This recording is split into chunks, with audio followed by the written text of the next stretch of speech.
چیز ہو سکتی تھی جو نرم ہو، پیالے میں لیتے اور اس پہاڑی کی طرف جایا کرتے تھے، لیکن کہاں جاتے مجھے پتا نہیں۔ حضرت ابو بکر صدیق نے کہا میں اسی راستے سے جاتا ہوں۔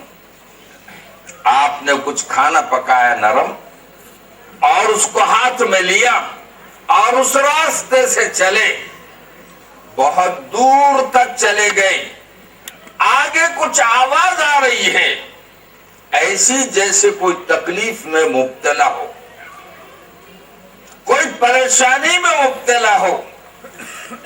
آپ اس آواز کے اوپر چلے گئے تو دیکھتے کیا ہیں کہ غار میں ایک مریض ہے، پورا جسم زخموں سے چور ہے۔ اس نے ان کی آواز کو سنا تو اپنا منہ کھول دیا۔ حضرت ابو بکر صدیق سمجھ گئے کہ حضور یہیں آتے تھے اور یہ جو لاتے تھے پکا کر اس کے منہ میں ڈالتے تھے، لیکن کھلانے کا طریقہ بدلا ہوا تھا۔ حضرت ابو بکر صدیق نے نوالا بنایا اور منہ میں رکھ دیا۔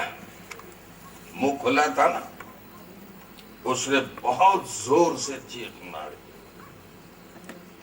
حضرت ابو بکر صدیق پریشان سے ہو گئے، میں نے تو نوالا ڈالا۔ اس نے کہا کیا تم وہ نہیں ہو جو روزانہ آیا کرتے تھے؟ کھلانے کا طریقہ بدل گیا۔ کہنے لگے ان کا وصال ہو گیا۔ میں امیر المومنین ہوں اور میں نے حضور صلی اللہ علیہ وسلم کی بات دیکھا تھا، ادھر جاتے تھے۔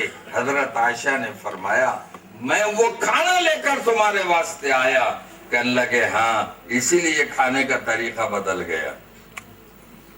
کہنے لگے وہ کیسے کھلاتے تھے؟ کہنے لگے وہ لقمہ اپنے زبان کی نوک پر رکھتے تھے، میں منہ کھولتا تھا اور وہ دھیرے سے اس لقمے کو میرے منہ میں ڈال دیا کرتے۔ تو کہنے لگے واللہ کے رسول حضرت محمد رسول اللہ صلی اللہ علیہ وسلم تھے، وہ ذات کے اعتبار سے یہودی تھا۔ آج تو ہم مسلمان کو دیکھنے بھی نہیں جاتے، پڑوس میں چیخ رہا ہے چلا رہا ہے، اس کو پوچھنے کو بھی نہیں جاتے کیا تکلیف ہے۔ اس کے گھر میں چولہا نہیں جلا، اس کو پوچھتے بھی نہیں تیرا باپ بیمار ہے، کھانے پینے کا کیا انتظام ہے، نہیں پوچھتے۔ مر بھی گیا تو میت میں جاتے ہیں، یہ کوئی دسواں کرنے والا تھوڑی ہے، کیا ہے اس کے پاس؟ 10ویں میں نہیں جمے گا تو 40ویں بھی نہیں ہو نہیں سکتا۔ جس کو دوا کو پیسے نہیں، بھائی لوگ ہیں ایسے، ارے بھینس بیچ ڈال باقی باپ کا کر ڈال، جو ہے کیا کرتا؟ کفن کو تو پیسے نہیں اس کے پاس، یہ بھی کھا جاتے کیا؟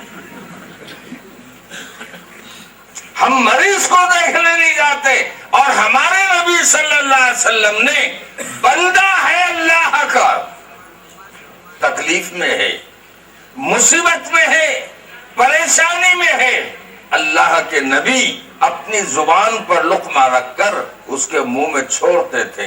یہ اخلاق تھے نبی کے۔ حضرت ابو بکر صدیق سے کہا واقعی وہ اللہ کے نبی تھے، یہ اخلاق نبی کے سوا کسی کے ہو نہیں سکتے، مجھے کلمہ پڑھاؤ اور اسلام میں داخل کرو۔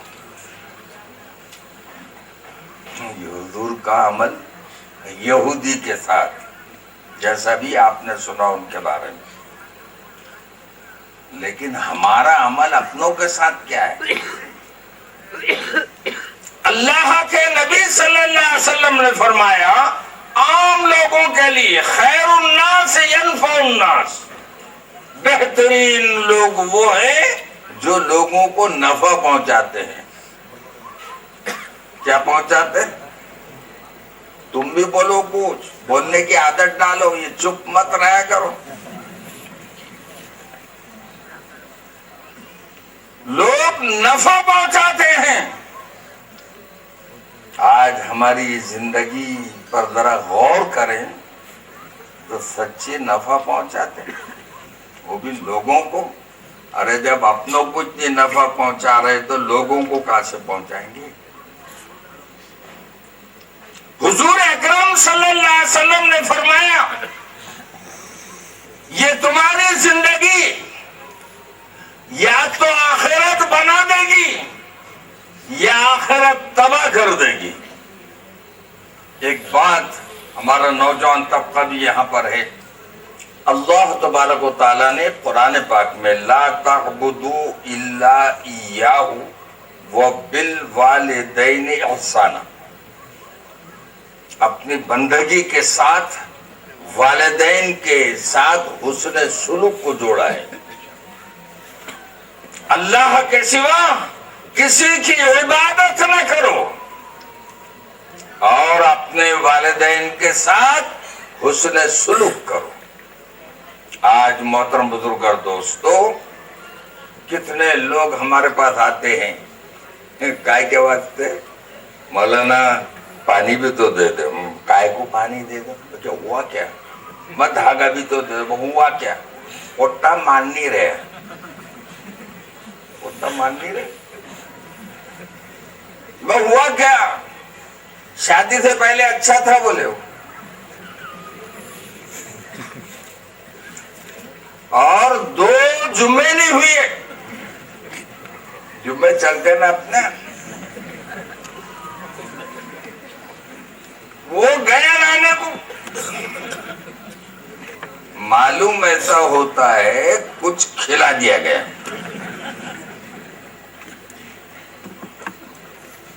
کچھ کرنے کر دی گئی. اب آپ خود اندازہ لگائیے، 24 سال کا بچہ تمہارے ساتھ رہا، 24 سال کا بچہ تمہارے ساتھ رہا، تمہیں امی ابا کہتا رہا، چھوٹے بھائیوں کے ساتھ شفقت اور محبت سے رہا، لیکن شادی ہونے کے بعد 15 دن نہیں ہوئے ادھر کا ہو گیا. 24 سال میں تمہارا نہیں ہوا. یہاں کچھ نہ کچھ بیماری ہے. تم 24 سال میں کبھی اللہ کی بندگی کرتے ہوئے تم کو نہیں دیکھا، اللہ کی فرما برداری کرتے ہوئے تم کو نہیں دیکھا، قرآن پاک کی تلاوت کرتے ہوئے گھر میں نہیں دیکھا، دعا کے لیے ہاتھ اٹھاتے ہوئے گھر میں نہیں دیکھا. یہ اپنی کرنی ہے جو بھرنا پڑ رہا ہے. وہ کائے کو کریں گے بیچارے جوائی بھائی کو، یہ اپنی کرنی ہے.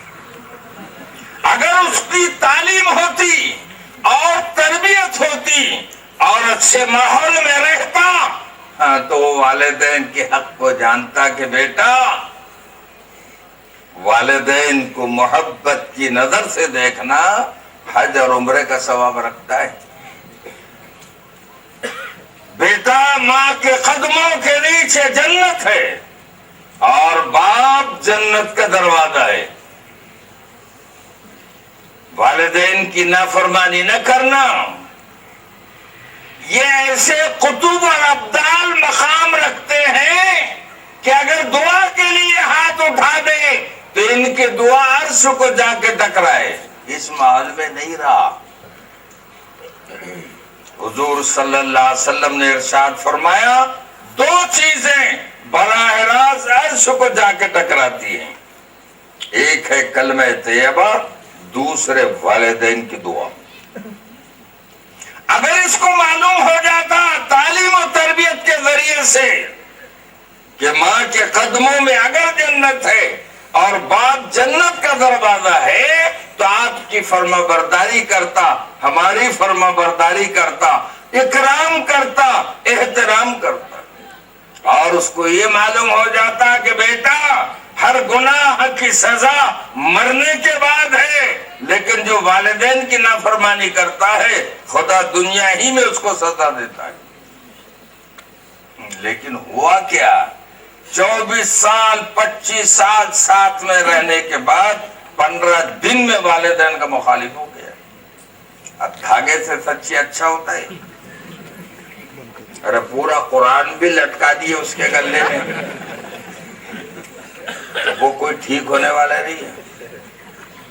جن اعمال سے وہ ٹھیک ہوتا تھا وہ اعمال ہمارے گھر میں نہیں۔ معاف کیجئے، بڑھیا قسم کا بنگلہ ہے، بہترین قسم کی بلڈنگ ہے، بڑھیا قسم کا فرنیچر ہے، غالیچے بچھے ہوئے ہیں، کتنے گھر ہیں جو قرآن کی تلاوت کے لیے ترس رہے ہیں، کتنے گھر ہیں جو نماز کے لیے ترس رہے ہیں۔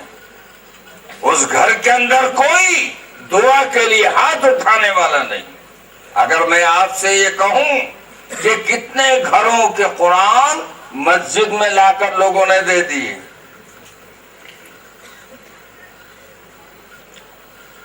ایک بڑی بھی آئے کرنے کے مؤذن صاحب یہ قرآن مسجد میں رکھ دو۔ وہ سمجھ رہے کہ مسجد میں پڑھنے والے ہوں گے، یہاں بھی کون سا اجالا ہو رہا،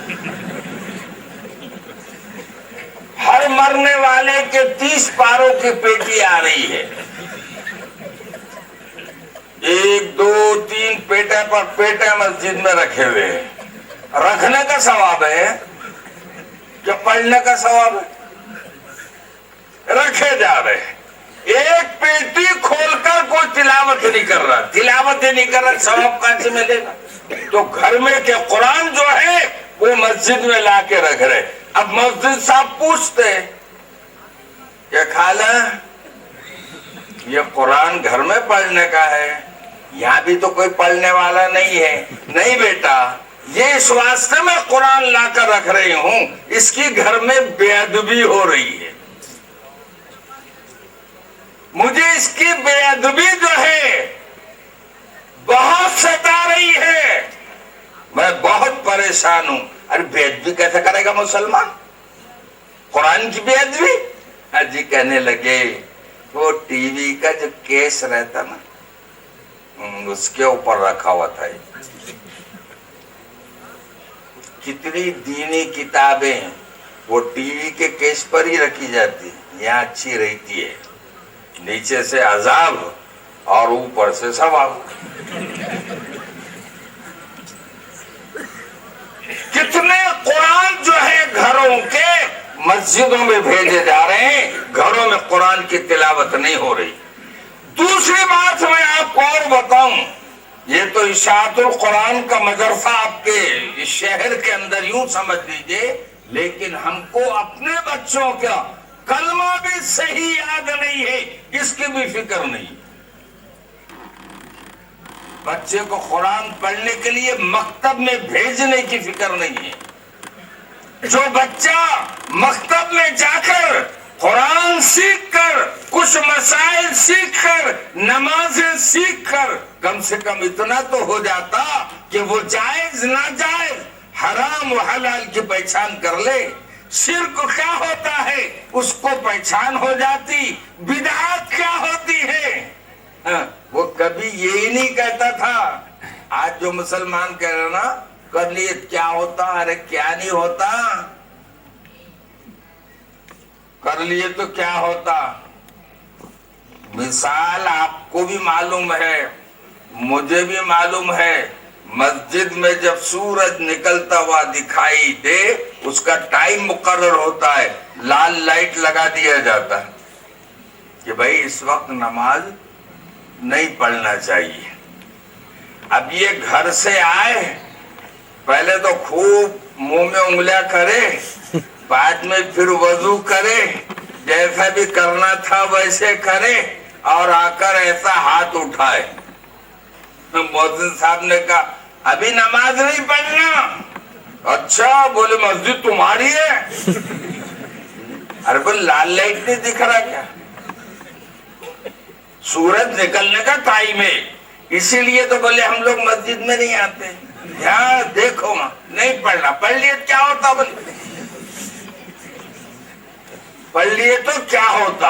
اب مؤذن صاحب تو سیدھے سادے رہتے بیچارے، ان کو بھی کیا یاد رہتا؟ اب بھائی اتنے بحث مت کرو، باقی نماز مت پڑھو، بغیر نماز پڑھے کے گھر کو چلے گئے۔ عید کا دن آتا، روزہ رکھنا حرام، مہینے بھر رکھے نہیں لیکن شوق میں آ گئے، سب بغیر روزے کے رہیں گے، میں اکیلا ہی ایسا اللہ کا محبوب رہوں گا جس کو روزہ ہوں گا۔ اب آپ بتائیے، اب اس کو آپ بتائیے کہ یہ تو حرام ہے، کل لگے دیکھو نہیں رکھ رہا تھا تو کسی نے کچھ نہیں بولا، آپ رکھ رہا تو بولتے حرام ہے، ہمارے واسطے حرام ہو گیا، تمہارے واسطے مہینہ بھر حلال تھا، کیا بولیں گے آپ؟ رکھ لیے کیا ہوتا؟ بتائیے آپ۔ یہ دینی تعلیم اور تربیت نہ ہونے کی وجہ سے آج یہ حال ہو رہا امت کا۔ اللہ کے نبی صلی اللہ علیہ وسلم نے عجیب بات ارشاد فرمائی تھی کہ بچہ جب 7 سال کا ہو جائے تو نماز کا کہو، اور 10 سال کا ہو جائے تو نماز نہ پڑھنے پر مارو اور اس کو نماز پڑھاؤ۔ کتنے سال پر مارو؟ بولو۔ 20 سال والا پڑھے رہے تو 40 سال والا بھی نہیں پڑھ رہا، 50-60 سال والا بھی نہیں پڑھ رہا، 10 سال والے کو مار کر پڑھاؤ، اب یہ اتنا بڑا آدمی ہے، اس کا کیا کرنا؟ حالات کوئی اچھے نہیں ہیں۔ حضور اکرم صلی اللہ علیہ وسلم نے فرمایا، محبت رسول کا دعویٰ کرنے والوں، اللہ کے نبی نے فرمایا قرۃ عینی فی الصلاۃ، نماز میرے آنکھوں کی ٹھنڈک ہے۔ حضور نے فرمایا سراسر ظلم ہے، کفر ہے، نفاق ہے اس شخص کا فعل جو مؤذن کی آواز کو سنے اور نماز کو نہ جائے۔ حضور نے فرمایا الصلاۃ عماد الدین، نماز دین کا ستون ہے، من ترک الصلاۃ متعمدا فقد کفر، جس نے جان بوجھ کر نماز چھوڑی اس نے کفر کا کام کیا۔ آج یہ ماحول ہمارے گھر میں نہیں ہونے کی وجہ سے مختلف قسم کی بیماریاں دینی اعتبار سے ہمارے گھروں میں گھس گئی ہیں، اور یہ نماز وغیرہ اللہ جس کو توفیق دے رہا ہے وہ تو پڑھ رہے ہیں، لیکن دوسرا پہلو بہت کمزور ہے، اللہ کے بندوں کا حق۔ جیسے حضور نے ارشاد فرمایا تم مومن نہیں، تم مومن نہیں، تم مومن نہیں۔ صحابہ کرام کو بڑا فکر ہوا، صحابہ سے فرما رہے ہو تو، کیونکہ سب سے پہلے مخاطب جو تھے وہ صحابہ ہی تھے۔ اپن تو ہجرت کے بعد سے 1434 میں پہنچے، اب اتنا فاصلہ ہو گیا۔ جو صحابہ حضور کے سامنے موجود ہیں ان سے فرما رہے وہ مومن نہیں، وہ مومن نہیں، وہ مومن نہیں۔ صحابہ نے فرمایا اللہ کے نبی کون؟ کہنے لگے وہ جو خود پیٹ بھر کر کھا لے اور اس کا پڑوسی بھوکا رہے۔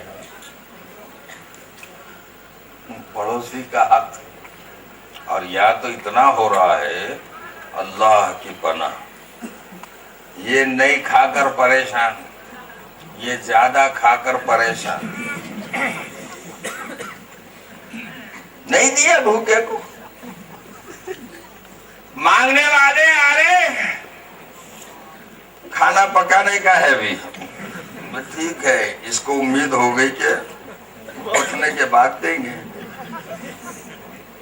پھر آئے 2 4 5 6 گھر گھومنے کے بعد، اللہ برکت دے، اللہ کھانے پینے ہونے کے ہیں۔ پھر گیا کہ کھانے پینا ہونے کے بعد میں بچا ہوا دے گا، تو امید پر آیا اللہ برکت دے، تو کہنا کھانے پینے ہو گئے۔ فقیروں کے ساتھ یہ کیا جا رہا ہے، مانگنے والوں کے ساتھ یہ کیا جا رہا ہے۔ جو بھوکے ہیں, جو کھانا مانگ رہے ہیں, ان کے ساتھ یہ کیا جا رہا ہے. میں آپ کو کیا بتاؤں, اللہ کے نبی صلی اللہ علیہ وسلم نے ارشاد فرمایا کہ تمہارا غریب پڑوسی ہے اور سالن پکا رہے ہو, بہت کھائے بھونا بھونا, ذرا شیرہ پانی کر کے پڑوسی کو بھی دے دیا کرو. یہ شیرہ تھوڑا سا آخرت بنائے گا, اور یہ بھونا بھونا آخرت نہیں بنائے گا, بلکہ نہ معلوم کیا بنائے گا اندر جانے کے بعد. پڑوسی کے اعتبار سے جو غریب پڑوسی ہے, اچھا پڑوسی کی حد کہاں تک ہے معلوم ہے کیا؟ ایک آدھا کوئی بول دے, یہ معلوم ہے مفتی صاحب لوگوں کو, 40 گھر میں ایک بھی غریب نہیں ہے. ادھر سے 40, ادھر سے 40, ادھر سے 40, سب زکاتہ نکالنے والی ہو گئے کیا؟ 40 گھر تک جب آپ کا پڑوسی شمار ہوتا ہے تو کتنے ایسے لوگ ہیں جو بیمار ہونے کے بعد اور بھوکے پیاسے ہونے کے بعد ان کی اولاد کو بھوکا سلا رہے ہیں. حضور نے فرمایا,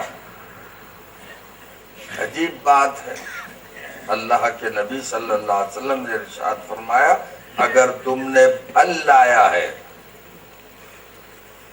تو تمہارے غریب پڑوسی کو بھی دے دو, اور اگر تم پھل نہیں دے سکتے تو پھلوں کے چھلکے باہر مت پھینکنا. اب ایک آدمی ٹرے قسم کا ہو, ہم نے لائے بڑھیا رس بنائے, اس کی گٹھلی کو پانی سے دھوئے, اس کے چھلکوں کو بھی پانی سے دھوئے. اب ہم تو ہفتے گھر کے سامنے ہی پھینکیں گے نا, وہ کیوں پھینک رہا؟ ہاں, لوگوں کو معلوم ہونے کو ہونا بڑے دھنا سا سیٹ ہے, یہ رس کھائی انہوں نے. اللہ کے نبی نے فرمایا, اگر تم نہیں دے سکتے چھلکے مت پھینکو باہر, اس میں کئی نقصانات ہو سکتے ہیں, پیر سلپ ہو سکتا. غریب تمہارے پھلوں کے چھلکوں کو دیکھ کر اس کے بچوں کے دل میں بات آ سکتی. اگر وہ اپنے ماں باپ سے جا کر کہیں ہمارے پڑوس میں رس ہوا ہے, انہوں نے آم لایا ہے, ابا تم بھی لا کر دو. اب اس باپ کے دل پر کیا گزرے گی جو روٹی نہیں پکا سکتے گھر میں اپنی مزدوری کی وجہ سے, یہ پھل کہاں سے لا کر دیں؟ اللہ کے نبی نے منع کیا. دیکھو, اگر کسی بچے کے غریب کے آنکھ کے آنسو اگر نکل گئے تو وہ تمہاری خوشیوں میں شامل ہو جائیں گے. ایک بات اور بتاؤں, آپ بھی دیکھتے میں بھی دیکھتا, جو غریب رہتے وہ منڈپ کے باہر رہتے کہ شطرنج پر بٹھا کر کھلاتے ان کو. تمہارے یہاں کیسا کرتے؟ بولو نا, بیماری چیک ہو رہی ہے. جو بھوکے پیاسے غریب ہیں وہ پلیٹ بگونے کٹورے لے کر منڈپ کے باہر بیٹھے, اور جو لوگوں کو کھلا سکتے وہ اندر مزے سے کھا رہے ہیں. اب آپ اندازہ لگائیے, ان کو بٹھا کر کھلانا تھا کہ وہ جو ہمیشہ کھاتے رہتے ان کو بٹھانے کا. بلکہ مجھے تو تعجب ہوتا مفتی صاحب, ایصال ثواب کا کھانا بھی یہی کھا جا رہے, کیا ثواب پہنچے گا مرنے والے کو؟ ان غریب باہر بیٹھے ہوئے ہیں, جن کو کھلانے کا ثواب تھا وہ باہر, اور جن کو کھانا منع تھا کہ بابا یہ صدقہ ہے مت کھاؤ, یہ اندر بیٹھ کر مزے سے کھا رہے, ثواب پہنچا رہے مرنے والے کو. ارے ثواب جن کو کھلانے پر ملنے والا تھا وہ تو باہر بیٹھے, وہ تو دسترخوان پر کا جو اٹھے گا وہ ان کے برتن میں جائے گا. اور ہم نے بھی دیکھا, آپ نے بھی دیکھا, اس پر ہی خوش ہو جاتے ہو. اور کیا کہتے اللہ تیرا بھلا کرے, دے دیا. وہ گھر کو جا کر کچرا الگ کرتا اور وہ کلچیاں الگ کرتا, وہ ہڈیاں الگ کرتا, اور جو جھوٹا کھانا ہے اس کو کھاتا. یہ کیفیت جو ہے آج مسلمانوں کے شادی بیاہ جن کا لاکھوں روپیہ خرچ ہوتا ہے, اس میں ہوتا ہے غریبوں کا ساتھ. اور ایک بات اور بتاؤں آپ کو, اللہ کے نبی صلی اللہ علیہ وسلم نے ارشاد فرمایا سب سے بہترین کھانا ولیمہ. یہ جلدی یاد آ جائے گا آپ کو, جس میں غریب بھی شامل ہوں اور مالدار بھی شامل ہوں ولیمہ کے کھانے میں. لیکن دیکھے وہ آخری کا آدمی کھانا کھانے کو بیٹھا, نزدیک کا آدمی دروازہ بند کر کے دیکھا ہوا کیا کھانا ان کا کیا ہے. یہ اللہ کے بندوں کا حق جو ہے, حقوق العباد, یہ ایسا حق ہے کہ اللہ بھی اس میں دخل نہیں دیں گے. مول صاحب نے ابھی وہ مفلس کی بات کہی ہے, اس کو پوری تفصیل کے ساتھ ذرا سن لیجئے. حضور صلی اللہ علیہ وسلم نے صحابہ سے فرمایا بتاؤ مفلس کون؟ صحابہ جیسا سمجھتے تھے بتا دیے, جس کے پاس روپیہ پیسہ مال و دولت نہ ہو وہ مفلس.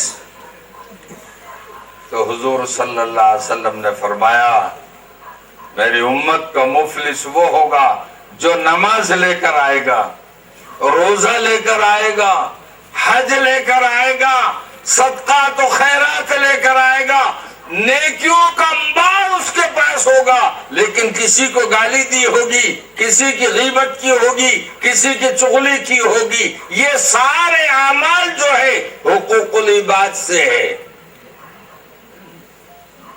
اس کا حق دلوایا جائے گا. اب وہاں حق دلوانے کے لیے اس کے پاس نیکیاں ہوں گی, جن کا حق ہوگا وہ نیکیاں اس کی لیں گے. یہاں تک کہ جب نیکیاں اس کی ختم ہو جائے گی تو حق والوں کے گناہ اس کے سر پر لاد دیے جائیں گے. حضور نے فرمایا میرے امت کو پولیس یہ ہوگا. سب لے کر گیا تھا لیکن ساتھ میں یہ کام بھی کر کے گیا تھا. کر لیے کیا ہوتا, ایسا ہوتا کیا نہیں ہوتا. غیبت کے بارے میں حضور صلی اللہ علیہ وسلم نے فرمایا یہ آج عام طور سے عورتوں کے اندر بھی بیماری ہے.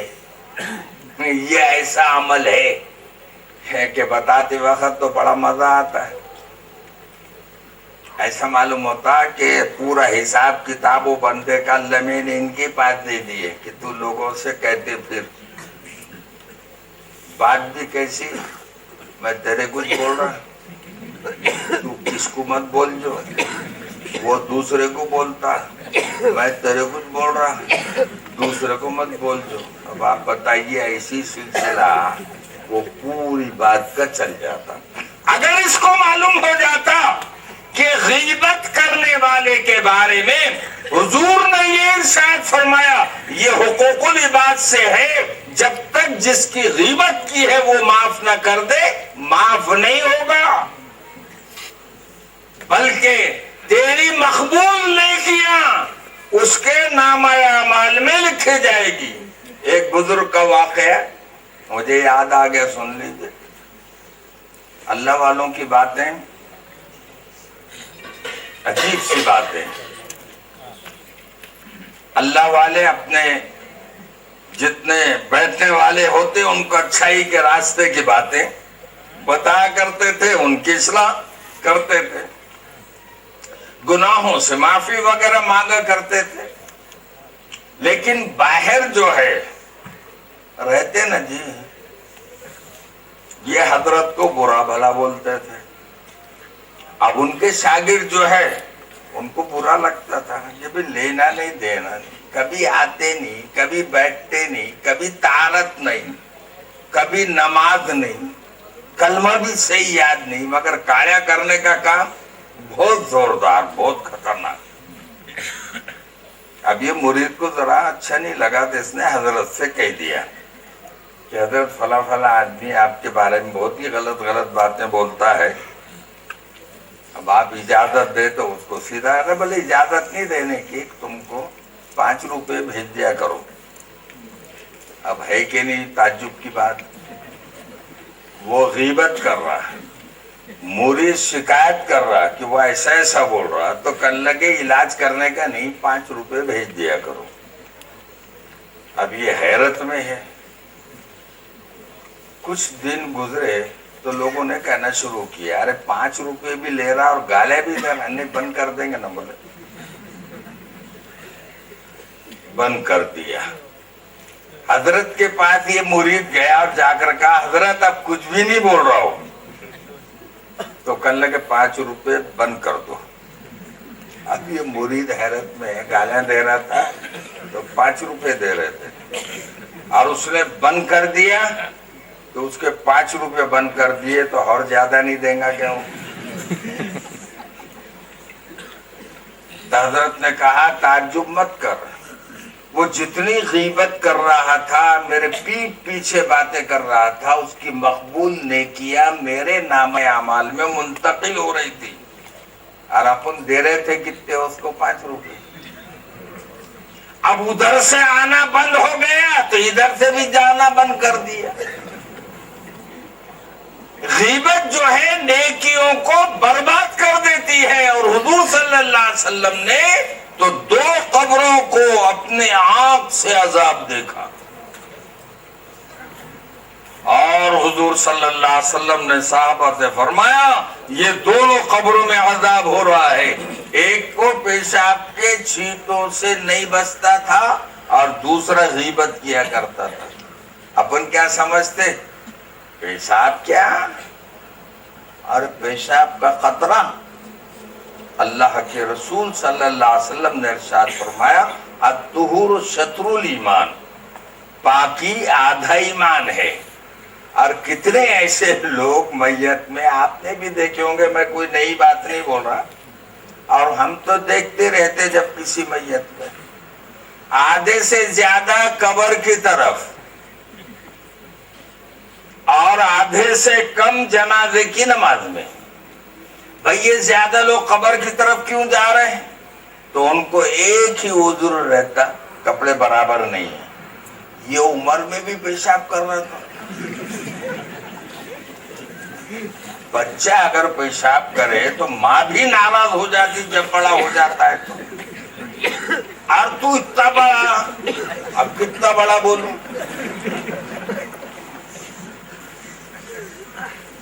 دادا بولتے نا تیرے، نانا بولتے، اور تیرے کپڑے اس لائق نہیں کہ تو اپنے پڑوسی کے جنازے کی نماز پڑھ سکے.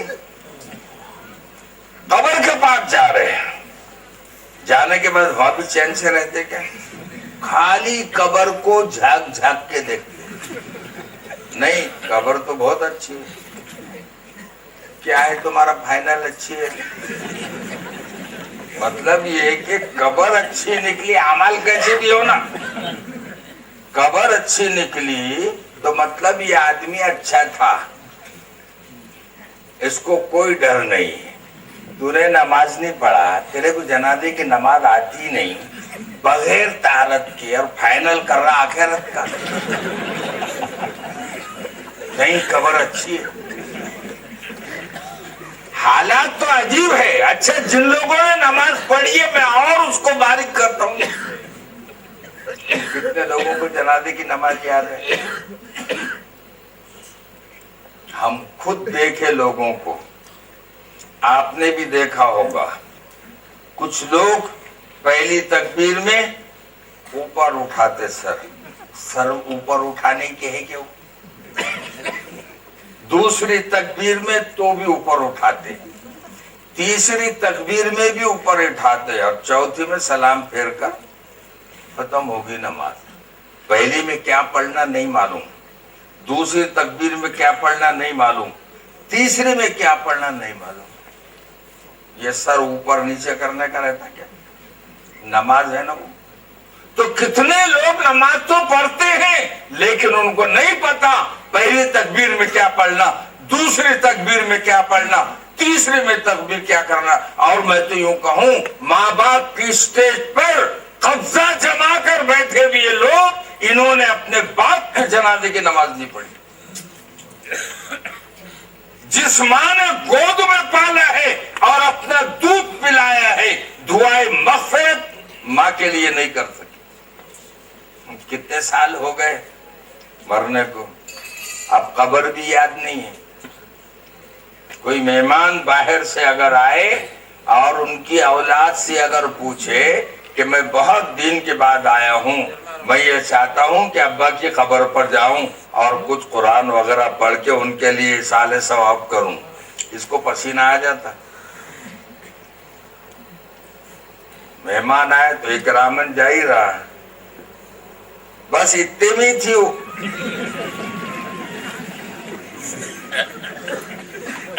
تو گئی کہاں؟ اس کا مطلب یہ کہ تو ان کے اصالہ ثواب کے لیے یا قرآن پڑھ کر ان کو ثواب بسنے کے لیے مہینے میں گیا نہیں، 12 مہینے میں گیا نہیں، اور 2 سال ہو گئے، 3 سال ہو گئے تو گیا نہیں، اور ان کے مال سے تو فائدہ اٹھا رہا ہے، نفع اٹھا رہا ہے. یہ ماں کا اور باپ کا حق ادا کرنے کا کون سا موقع ہے؟ حقوق العباد کے اعتبار سے حضور صلی اللہ علیہ وسلم نے عجیب بات کہی.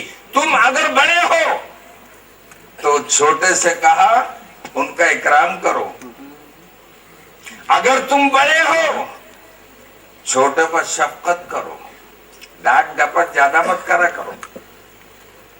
یہ گول گول آنکھیں گھماتے بچے میرے یہاں بھی ہے، آپ کے یہاں بھی ہوں گے. محبت سے، پیار سے، ان پر شفقت کے ساتھ اگر ان کی تعلیم و تربیت ہوتے رہی تو یہ پھر بڑوں کا بھی اکرام کریں.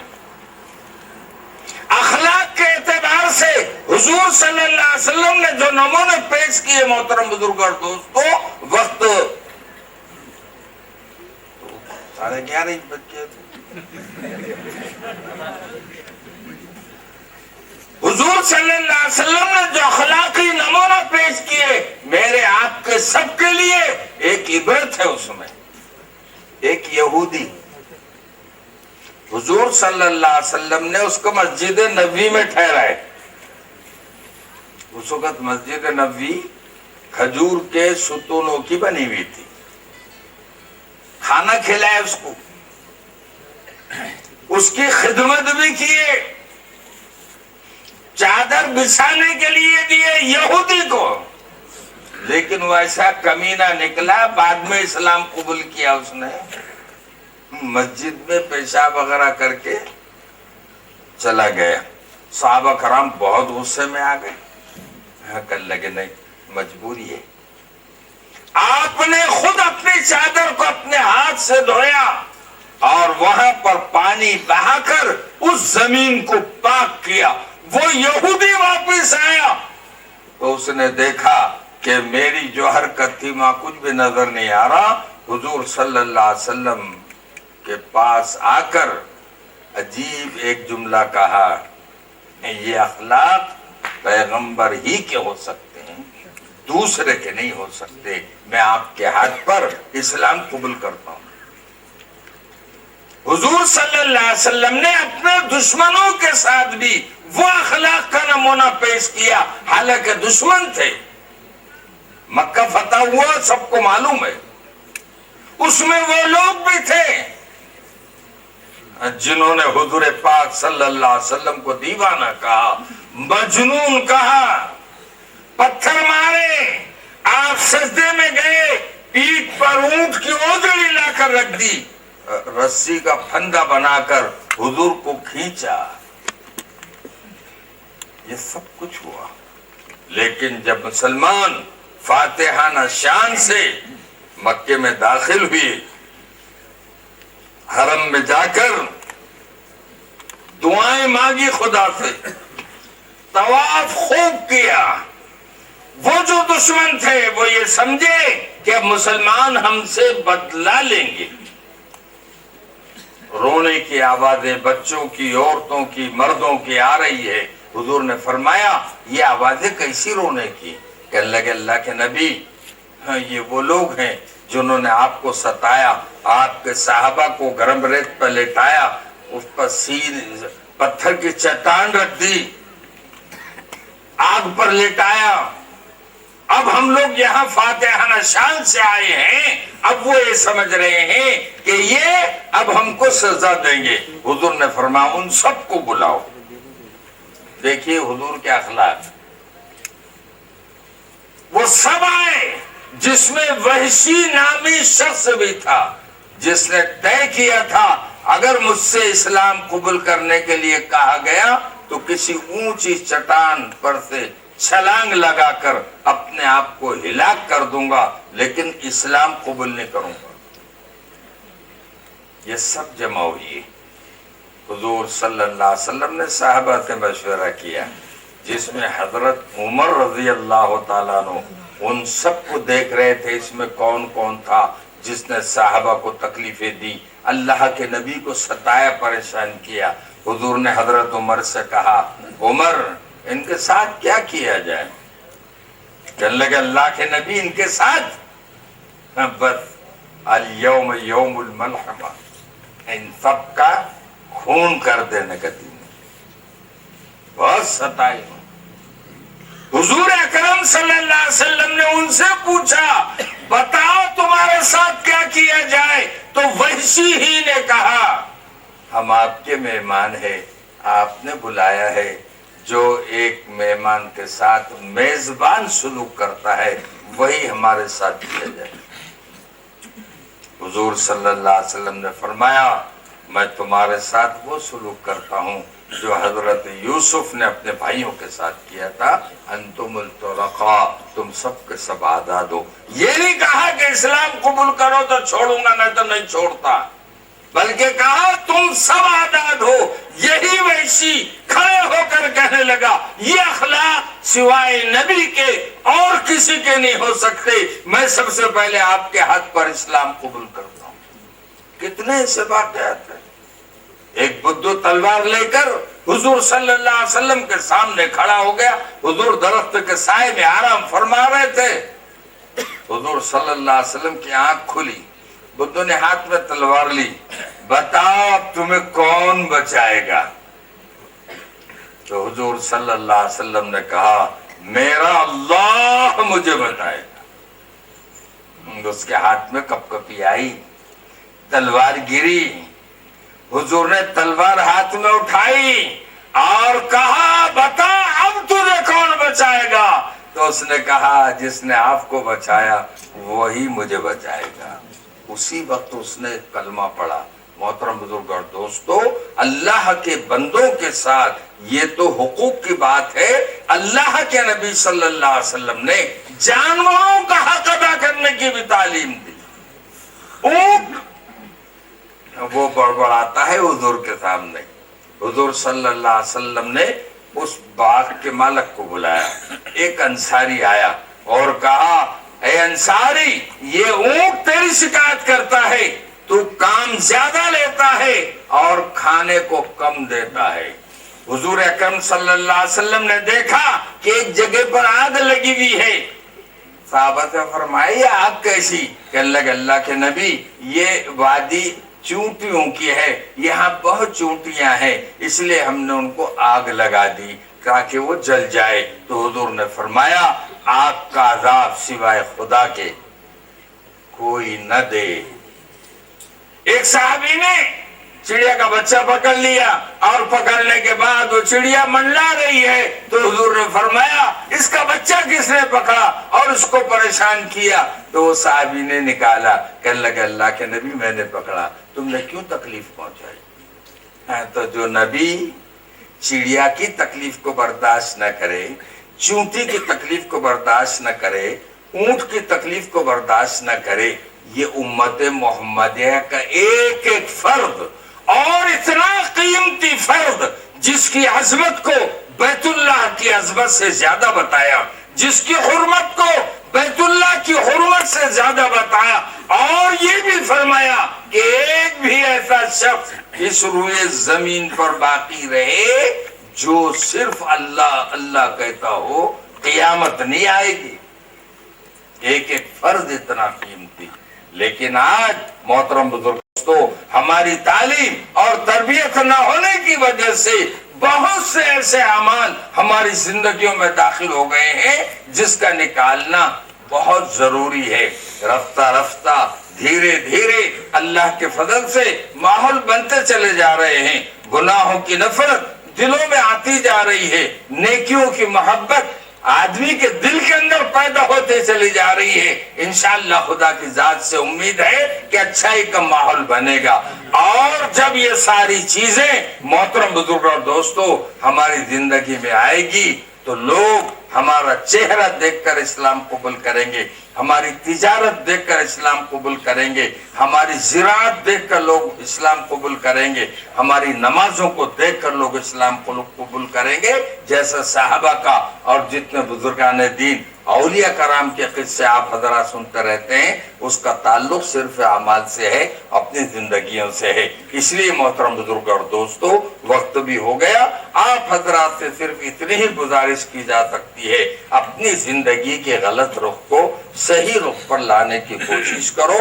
رفتہ رفتہ دھیرے دھیرے انشاءاللہ تعالی اللہ کے ذات عالی کا یقین پیدا ہوگا, حضور پاک صلی اللہ علیہ وسلم کی عظمت پیدا ہوگی, حضور کی محبت پیدا ہوگی. آسانی کے ساتھ آدمی اطاعت کرنے والا بنے گا. اللہ تعالیٰ مجھے آپ کو سب کو عمل کی توفیق عطا فرمائے. جزاک اللہ.